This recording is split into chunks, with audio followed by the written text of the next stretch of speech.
Melanie met Ryan in college, and over time their friendship grew into a romantic relationship. Then Ryan proposed to Melanie. By nature he was a modest guy who studied hard, enjoyed sports and healthy lifestyles, and hardly ever went to clubs or parties.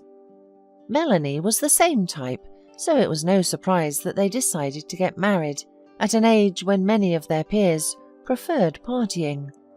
Unfortunately, in addition to the similarities in their characters, the couple had very different upbringings.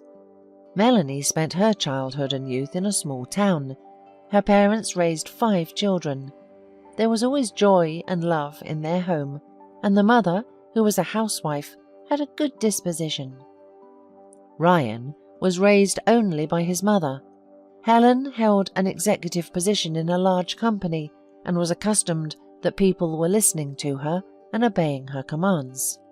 She followed the same style of communication with her own son. Of course she loved him, but she always thought she knew better what he needed. Because of their different upbringings, Melanie and Ryan looked at things and problems differently. Melanie had a positive outlook on life and looked for something good in all cases. Ryan, on the other hand, always looked at things soberly and looked for flaws and problems. Ryan's mother was not thrilled about her son's marriage because she was sure that he would not make a career out of it. Melanie herself was ignoring her mother-in-law's disapproval, believing that her relationship with Ryan was stronger and their love could withstand all the squabbles and turmoil. Unfortunately, she soon regretted that she thought so recklessly that their union was strong.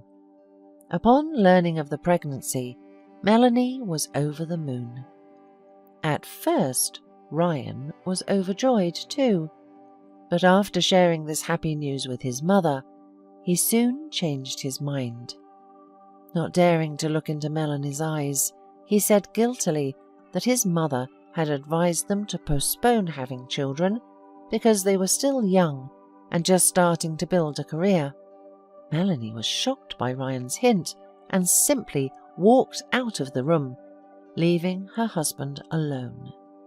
After that unpleasant conversation, they never talked about it again. Melanie decided that everyone needed time to calm down. She was sure that the baby's birth would be a real blessing for everyone, including the disgruntled grandmother. A month after that conversation, Melanie went in for a routine ultrasound and she was surprised. It turned out that she was having twins. The woman felt a real shock. She wondered whether to tell her husband, but eventually she decided not to tell anyone, fearing to provoke more anger from her mother-in-law and destroy the shaky peace that had settled in the family for a while. Ryan was not present at the birth of his sons. He arrived the next day with his mother. He tried to look like a happy father when he heard about the twin boys, but Melanie could clearly see that he was shocked and confused. Her mother-in-law didn't even hide her irritation. She looked at her grandchildren in annoyance and went out into the hallway, slamming the door loudly. Ryan seemed to come to his senses after his mother had left. He hugged his wife and told her not to pay attention. His mother needed to adjust because she was used to having things the way she wanted them to be. After that, he never came to visit Melanie and the children again. On the day when Melanie was supposed to be discharged from the hospital, she had been waiting for her husband for 5 hours. But no one came for her and the boys. Ryan's cell phone was out of service. Toward evening, Melanie called a cab and drove home. When she entered the apartment, she realized Ryan wasn't home. There was a letter and a small stack of money on the table. In the letter, Ryan apologized and said that he had rushed into marriage and, moreover, wasn't ready to be a father. He wrote that he needed to build a career, not change children's diapers. At the end, He said that his mother had helped him to get a good job in a new company branch in another city, so he wouldn't visit the children, but he promised to help financially. He also paid 2 months' rent for the apartment. At the end of the letter, he apologized again for everything, and especially for falling out of love with her and not fulfilling her hopes. When Melanie finished reading the letter, her legs buckled and tears gushed from her eyes. She cried with resentment and pity for herself and her newborn sons. The abandoned wife hardly slept that night, and in the morning she decided to return to her parents. Of course, it was a shock to them. Melanie had never told them about the hardships she had faced after marriage, and they thought their daughter had a loving husband and a perfect marriage.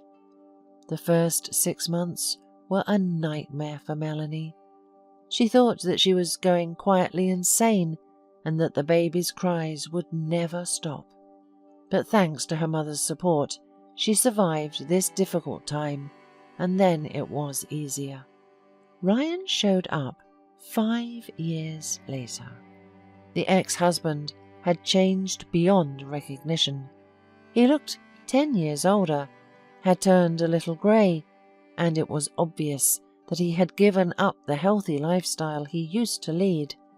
Melanie wouldn't even listen to him and just closed the door in front of him. 2 years later, she met Michael, who became a father to her sons, and then they had an adorable little girl. Dear friends, if you are going through hard times, never despair. All bad things come to an end sooner or later.